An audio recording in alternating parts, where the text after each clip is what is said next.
Thank you to our audience for taking time out of your busy schedule to join us for today's webinar. As fitness trainers, we're not only in the business of changing lives and helping people become more healthy, but we also want to generate revenue for ourselves. And if we're affiliated with a club, we want to generate revenue for that club as well. Today, we're going to discuss strategies of how to use HIIT formatting and boot camp to maintain and to increase your client base. And an increase in your client base will result in an increase in your profits. When COVID shutdown first began in March, I have to be truthful and say I had so many different emotions going on. I was dismayed, I was confused, I was shocked, and as time went on, I became devastated.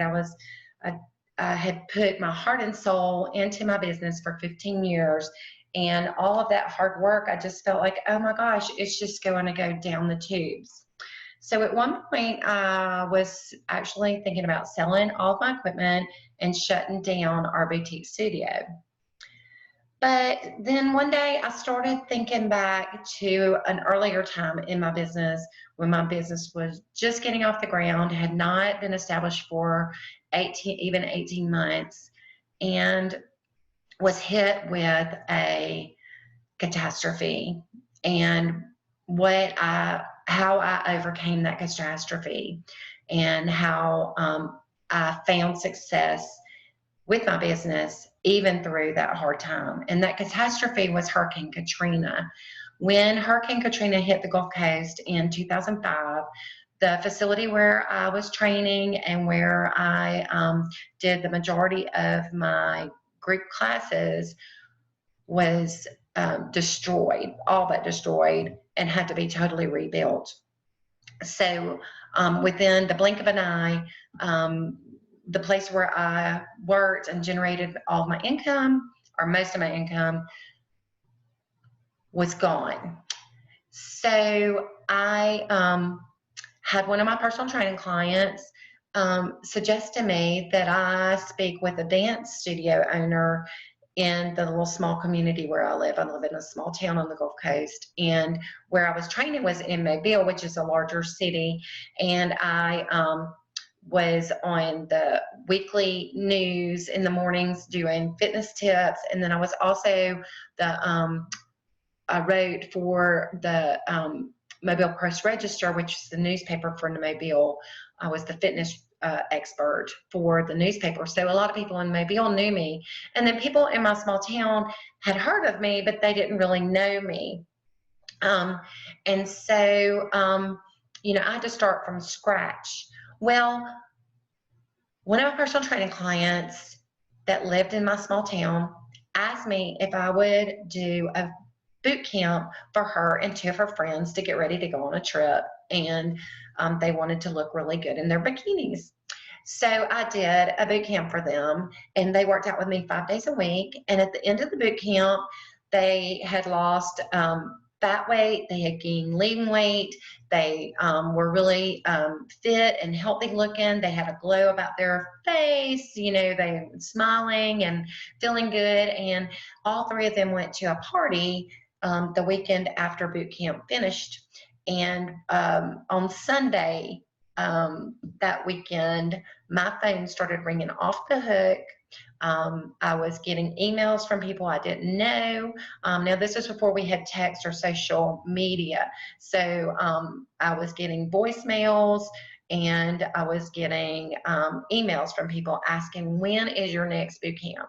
So I wasn't really planning on holding a boot camp, but boy, you better believe I got busy and I got organized. And that Sunday, I emailed people, I called people and told them boot camp would start the following week, orientation would be the following Sunday, and we would start boot camp the following week.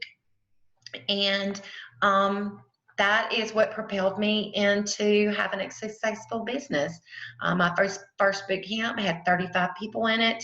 My second boot camp, I had 4 morning sessions starting at 5:45 in the morning and going until 10:30 in the morning. And then I had 2 afternoon, one in the early afternoon, or I'm sorry, late afternoon, and one in the evening sessions, and they were all full. And I continued doing boot camps up until just recently. My over the past few years, my business has changed as my clients have evolved and as I have evolved. But I still, to this day, have clients that have been with me since that initial boot camp in 2005, and most of my current clients have been with me for no less than 5 years. And even though over those years my programs have changed, my philosophy on how to build and maintain clients' relationships has not changed. And so today I'm going to share some of those philosophies with you, and also some formatting philosophies of how to put workouts together, a HIIT workout together, that will help you include deconditioned participants with highly conditioned participants in the same group. Because with the COVID shutdown, it's very important for you to optimize your time and the time that you have allotted for you to use a facility. I know a lot of facilities, the hours have been cut back, the group classes have been cut back. So HIIT is a great tool for you to be able to train deconditioned clients and highly conditioned clients at the same time. So we're going to get started. I'm going to share some of the strategies I've used with my own business to help you grow your business and your clientele into a sustainable business. So when we talk about success, let's talk about programming for success. So with boot camp and HIIT training, when you have training centered around fitness activities, most people come to you for what? To lose weight. So I like to not really talk about losing weight. I like to talk about changing your body composition and losing fat, because sometimes when people start an exercise program or start a different type of programming, they might lose fat and gain lean weight. So their body composition changes, but the scales might not change. And we're going to talk a little bit more about using body composition and girth measurements a little bit later. But these 3 components, fat loss, camaraderie, and teamwork, help to build success with boot camp and also with group training, even if you don't call it boot camp. Everyone's going to work at his or her own pace. You want to base workouts around goals that can be accomplished together as a team. The group dynamic of working out together can create a common goal, and that common goal creates an atmosphere of motivation. HIIT is time efficient, and it's going to have workouts that last for 4 minutes to 30 minutes or longer. So with your HIIT workouts, know that variety is the spice of life. The workout we're going to talk about today is going to cover body weight exercises and exercises you can do without equipment. And that is because a lot of facilities are not going to have small equipment available any longer. Clients may need to purchase equipment or purchase equipment bundles and bring their own equipment. The exercises we're going to talk about today would require a mat, so your clients can bring their own mat. But HIIT can be done with many different methods: body weight, resistance training, plyometrics, sprinting, and cardio. And I want to encourage you to also think outside the box. And you can use HIIT training for your bar, your Pilates, your yoga workouts. You can also incorporate it in suspension and aqua workouts. The FiTOUR advanced bar, advanced suspension, and advanced aqua courses include a section on HIIT training and how to incorporate HIIT in those modalities of exercise. In addition, the FiTOUR Advanced Bootcamp course is centered around HIIT and the exercise science of HIIT, and also the various formatting for HIIT. So those are some FiTOUR courses that I would encourage you to look into for HIIT training. So we're going to talk about how you're could create a HIIT workout for everyone. So going back to what we talked about with the COVID shutdown, your time might be limited. So Tabata is a really good way to work with deconditioned people and all the way up to highly conditioned people.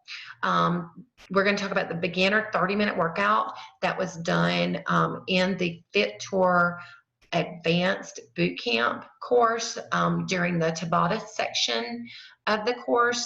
But it would look like this. You would warm up for 10 minutes. You would perform 2 rounds of 8 exercises, and you would cool down for 7 minutes, and you would perform flexibility work for 5 minutes. Now, Tabata can be 20 seconds of work to 10 seconds of recovery, or it could also be 40 seconds of work to 20 seconds of recovery.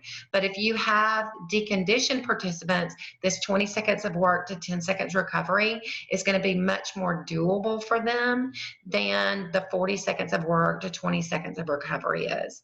Also, your higher level fitness participants are going to, with the 20 seconds of work, 10 seconds of recovery, they're still going to get a great workout and be able to participate in a group that has less conditioned participants in it. So that is really key, is being able to include everyone into a workout. So we won't talk too much about the warm-up, what exercises you want to do on the warm-up, and the cool-down, what exercises you want to do in the, I apologize. We will talk about the warm-up, but we won't talk so much about the cool-down and the flexibility, what exercises you'll do with the cool-down and flexibility. But we will talk about the warm-up. You just want to make sure that your cool-down just brings the heart rate down, and that you always incorporate flexibility work into the end of your workout. Now let's talk about when you are making selections of exercises that you want to work in all 3 planes of movement. Now, if you're not familiar with the planes of movement, I would encourage you to go back to your personal trainer certification or your Group X certification and refamiliarize yourself with the planes of movement. If you have not been through a Group X or personal trainer certification, I would encourage you to go through either the Group X or the personal trainer certification so that you do understand about the planes of movement. We have 3 planes of movement. We have the coronal movement, the horizontal movement, and the sagittal plane of movement. The movement is always performed perpendicular to the line of the movement. So for instance, the coronal movement is abduction and adduction. The horizontal movement is rotation through the torso, and the sagittal plane is extension and flexion. So we're going to talk about the exercises that you would choose for week 1. So week 1, the majority of the exercises that are chosen for week 1 are performed in the sagittal plane. And the reason for that is because the sagittal plane is extension and flexion. And a lot of our activities of daily living are done in the sagittal plane so that your deconditioned or less fit individuals will be able to perform the exercises and will be comfortable with moving in the sagittal plane. Now, you do want to incorporate frontal and horizontal exercises. So you'll see that the exercises that we selected for week 1 do incorporate frontal and horizontal exercises so that we get a balanced workout. But the majority of the exercises are taken from the sagittal plane. Now, when you are working with a group that has deconditioned and highly conditioned, you want to create subgroups, and that will help you manage that group better and will also help with the group dynamics. So you have runners and walkers. So your runners could do high impact options and your walkers could do low impact options. You could also divide your group into subgroups of non-orthopedic issues and orthopedic issues. So some of your participants, even though they might have a high level of fitness, they may not need to perform high impact options.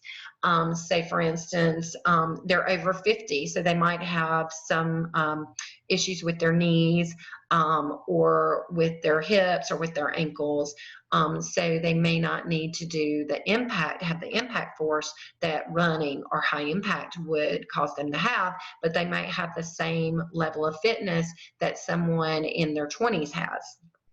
And so even though you have higher level of fitness, with your 50 or older, they may need to do the low impact options, and they may be in the walker group instead of the running group. So you could divide your groups up into those subcategories like that. Now, just to give you a quick warm-up for an outdoor workout that everyone could perform. Have everyone walk for 2 minutes. So we're going to just imagine that we're at a park that has a walking path. So we would have everybody walk for 2 minutes, or a walking track, and they would walk around the track.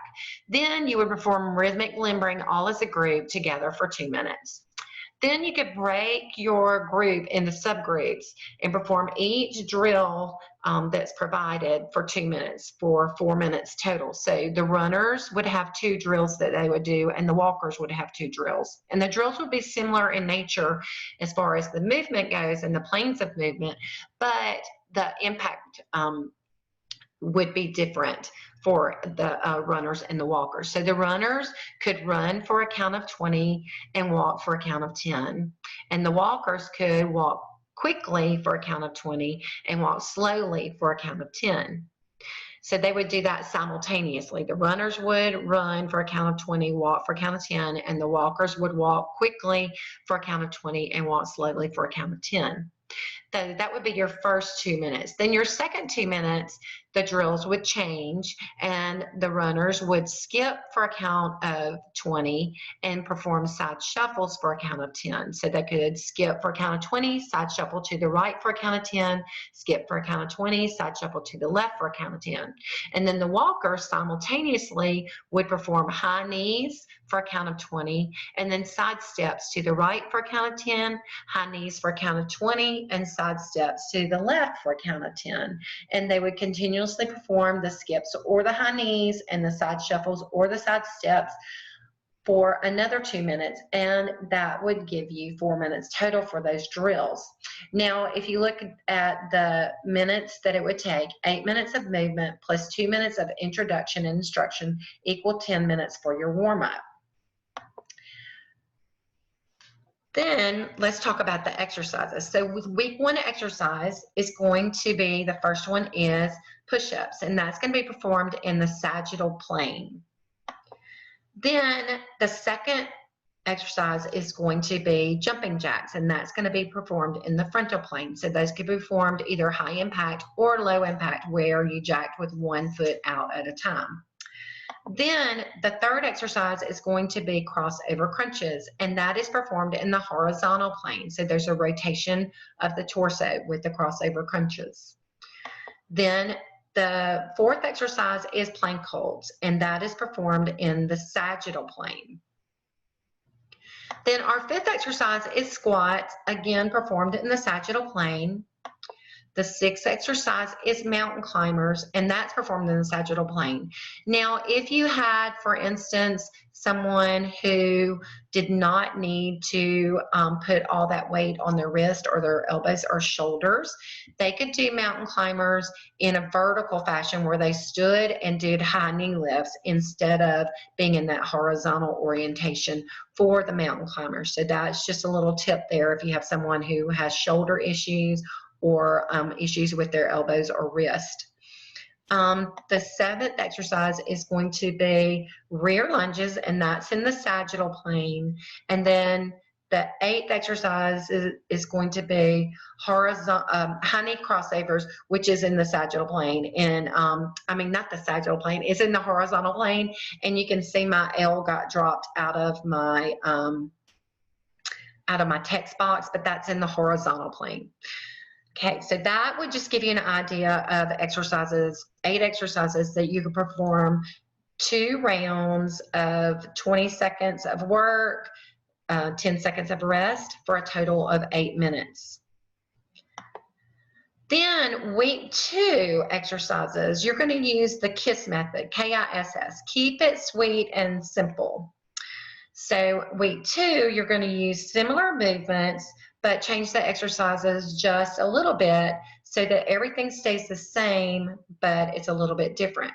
So the reason that I suggest that is because your participants will be familiar with the exercises that they performed in week 1, and the exercises that you'll use in week 2 are very similar to those exercises, and they'll feel successful because they'll be able to perform the exercises.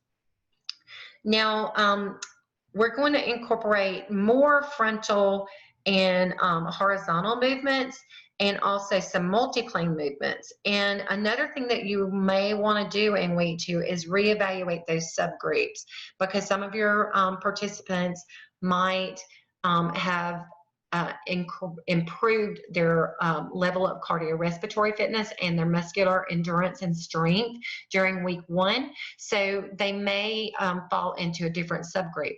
Now, I'll tell you that you might not see a huge improvement in week 2, but weeks 3 and weeks 4, you might see a significant improvement in those components of fitness. So each week you want to reevaluate your subgroups. So now the exercises for week 1. We're going to do push-ups, but we're going to have the hands wide. So that's going to change us to work in the sagittal plane and also in the frontal plane with those hands wide with the push-ups. That starts working into more of the frontal plane as well as the sagittal plane. And then in place of jacks, we're going to do skates in place. Now, I'm saying it in place because you may be inside, or even if you're outside, skating and moving might not be able to maintain social distancing. So you'll know what your parameters are, and you'll know the space that you have, and you will take the steps necessary to make sure that your participants stay safe and maintain that social distancing that has been suggested for us. And then the plank holds. You're going to do plank holds again, but we're going to add an element of a hip lift with the plank holds. So this is still performed in the sagittal plane, but it adds a movement of a hip hinge from the hip joints. So that remains in the sagittal plane. Then your next exercise is going to be crossover crunches. So those are the same exercise that you did during week 1, and so then they'll know how to perform that exercise. And also, you always want to include at least one ab exercise, even though some of the other exercises may include abdominal work, but your participants always are going to want to have at least one abdominal exercise so they feel like they perform some ab work. The fifth exercise is going to be cross-country ski, and that's in place of our squats. And so that's just adding an element of hip extension and also adding upper body movement as well as coordination movement, because you can see as the left leg goes back, the right arm reaches up, and then when you switch, then the left arm would reach up and the right leg would reach back. So that is a coordination that adds an element of coordination that sports performance or fitness performance component of coordination. Then Spider-Man done with mountain climbers, where the knee comes out to the side towards the elbow, and then there's a rotation through the torso. So that is working in the sagittal plane, the frontal plane, and also the horizontal plane.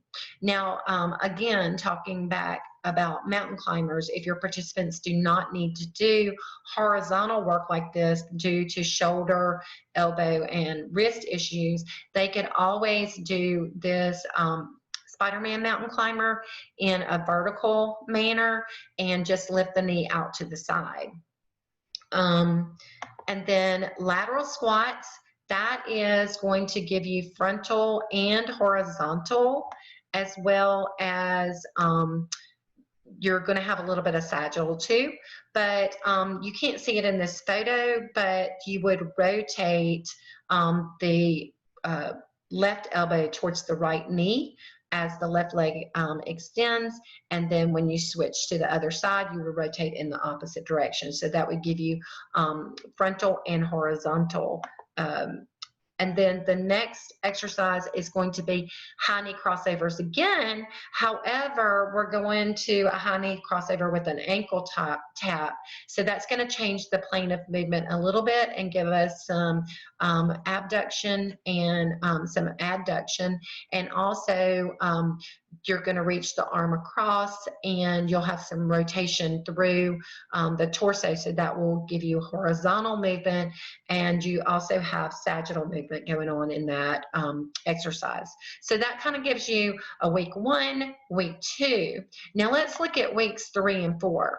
So for week 3, what you could do is take 4 exercises from week 1 and 4 exercises from week 2 and put those together. So then your participants would have performed all of those exercises and would be familiar with the exercises, but it would make the workout look different and feel different, because you would take exercises that they had not performed for a week from week 1 and put those with exercises that they had performed during week 2.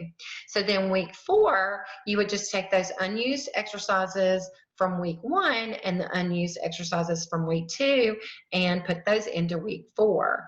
And then your next boot camp session, 4 weeks, we're just going on the premise that you're doing 4-week boot camp sessions, you would do the same thing, and you would incorporate some of the exercises that you did during your first 4 weeks, but then introduce other exercises that are similar and work in the planes of movement, but that introduce other movements to them. And so that helps your, when you do that, it helps for your clients that are deconditioned to be able to perform the exercises successfully, and they feel successful at the end of a workout.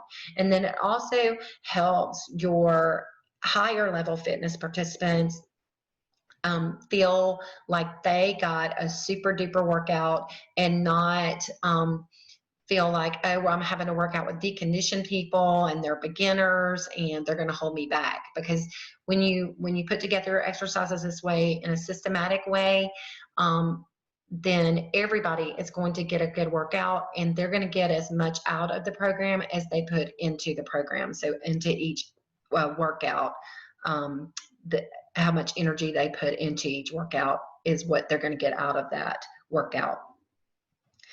So advantages to using HIIT, especially with the COVID restrictions in place.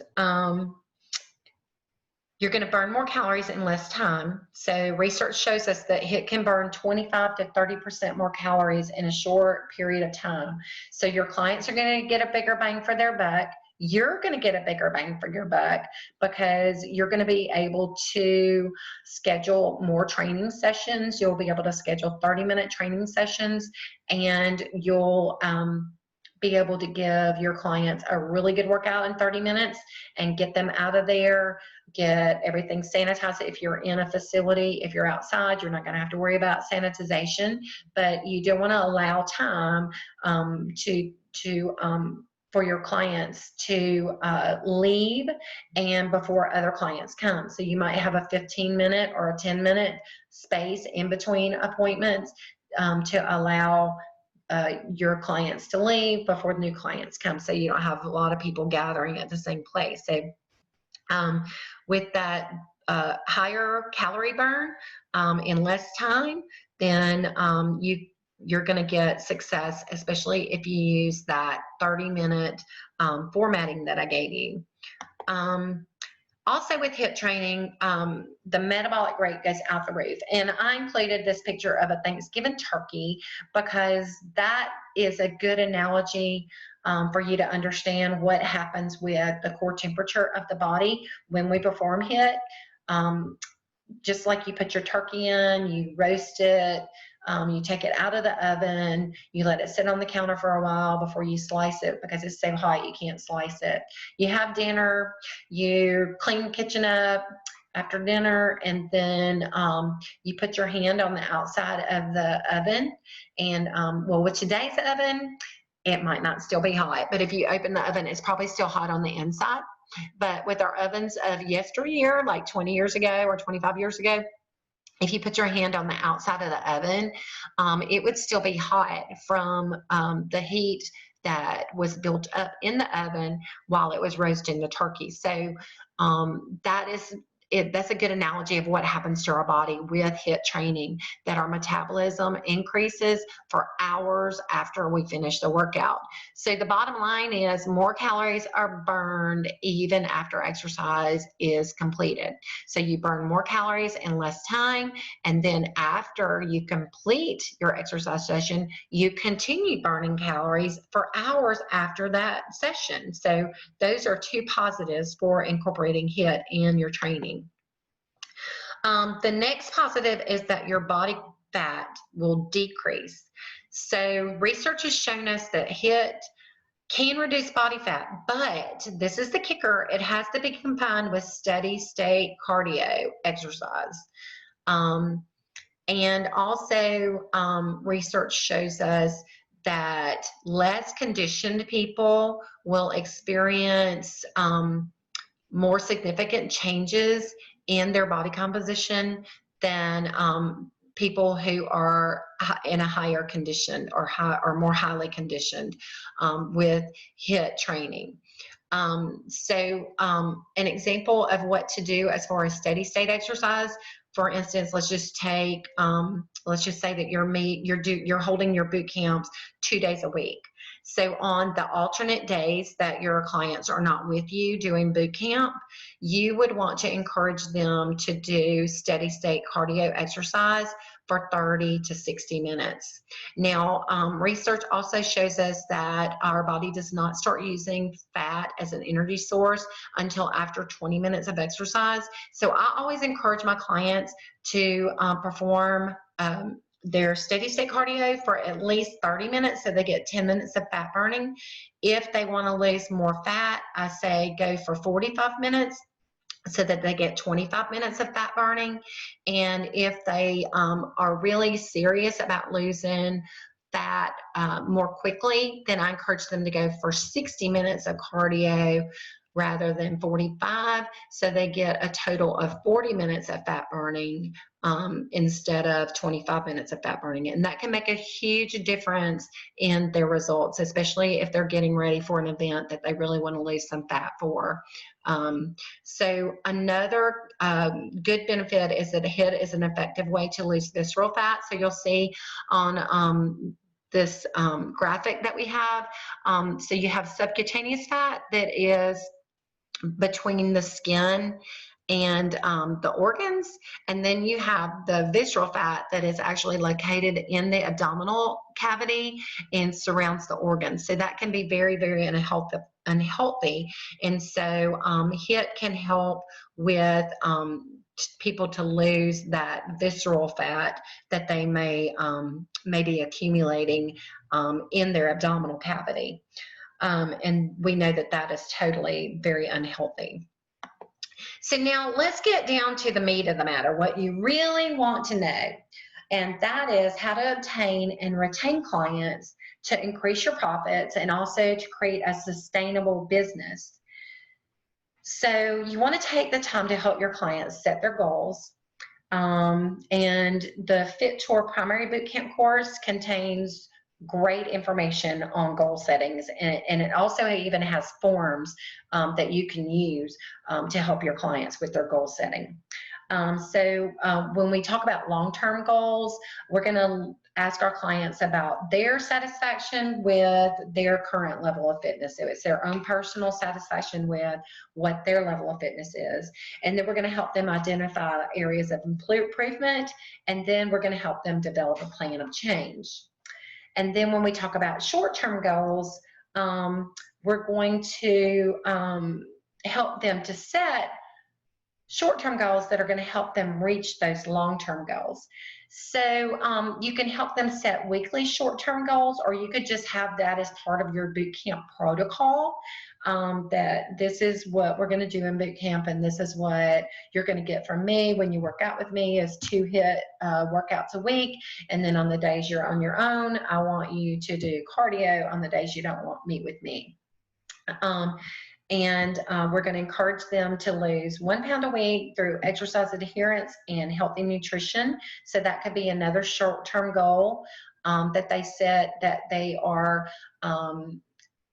incorporating healthy nutrition and not starving themselves to lose weight, and that they are coming to your workouts twice a week, and then they are performing that cardio, their homework, the cardio homework that they have, and any other homework that you give them as far as exercise goes, to help them to reach their long-term goals. So you could set short-term goals for them to achieve exercise, so much exercise in a week, and achieve healthy eating in a week to help them reach their long-term goals. And then actual training sessions are an ideal time to set short-term goals. So you want to set goals that are specific and realistic. For instance, you're going to perform push-ups for 60 seconds without stopping. So that would be, you know, a goal that you could set for the workouts, and that would be a goal that they might work towards in their workouts for the 4 weeks. And by the end of the 4 weeks, hopefully they would have gotten where they could perform push-ups for 60 seconds without stopping. Another thing that you want to do is to provide tangible evidence of progression. We always forget where we came from. We know where we are and we know where we want to go, but sometimes we forget where we came from. So in order to create some tangible evidence, you're going to have to do a little bit of work on your end. So in the FiTOUR Bootcamp Primary, we do cover how to provide tangible evidence, and that would be to perform fitness assessments and to take before and after photos. Now, those fitness assessments could include girth measurements or could also include body fat assessment. Now, the body fat assessment is not covered in the FiTOUR Primary Bootcamp, but the body fat assessment is covered in the FiTOUR Personal Trainer course, or you probably covered how to conduct a body composition assessment if you've been through a personal trainer course.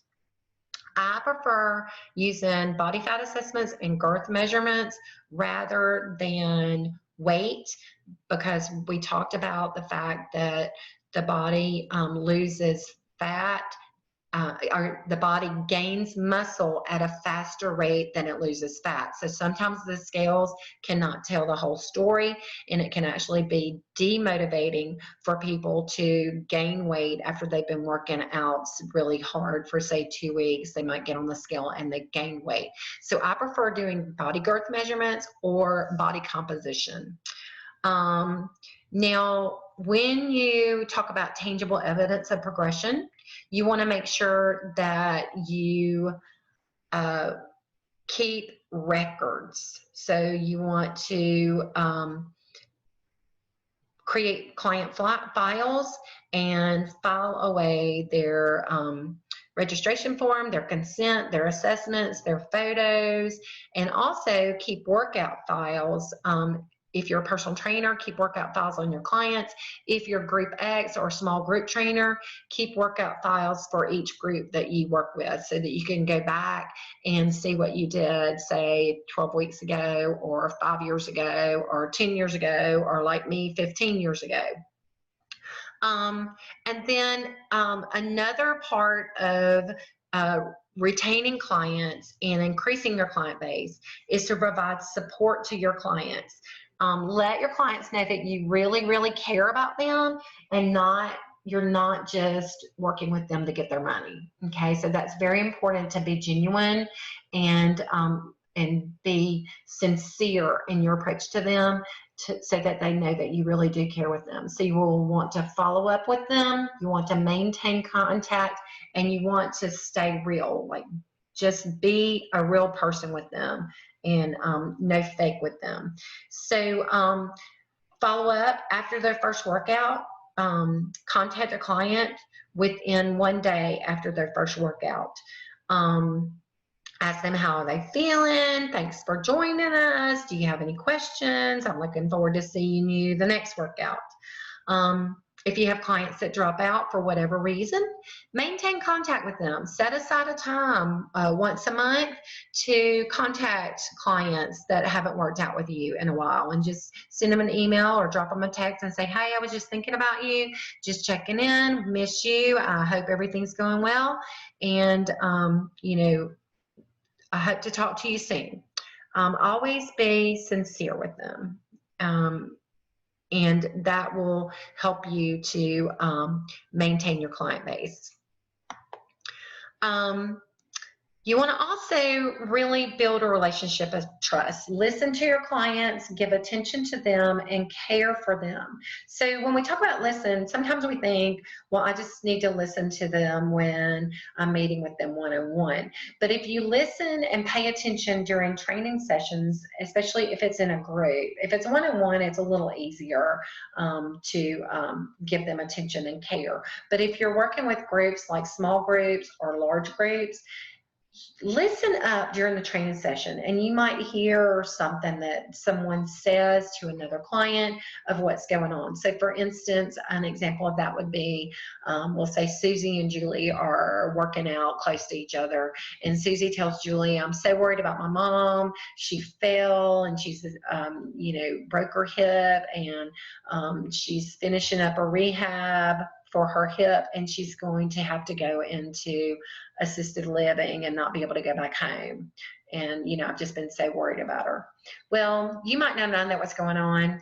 And so you might contact her later with a text, either later that day or maybe the next day, and say, hey, I overheard you talking during training about your mom, and I just wanted to let you know that I'm thinking about you, and if there's anything that you need, please let me know, and I'll be keeping your mom in my thoughts.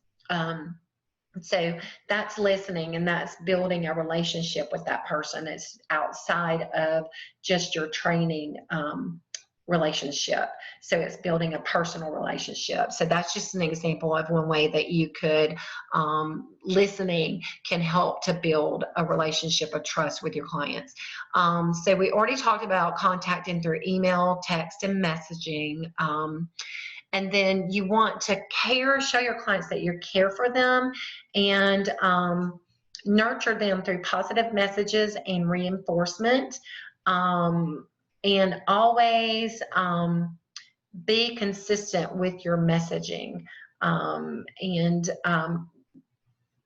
I would encourage you, if you don't have a mission, a personal mission for your business, and even if you're a Group X instructor and you don't have your own business, you work for a company or a facility, I encourage you to have your own mission statement, and always be true to that mission statement. Always, in everything that you do with your clients and with your students, present yourself in a manner that is consistent with your mission statement.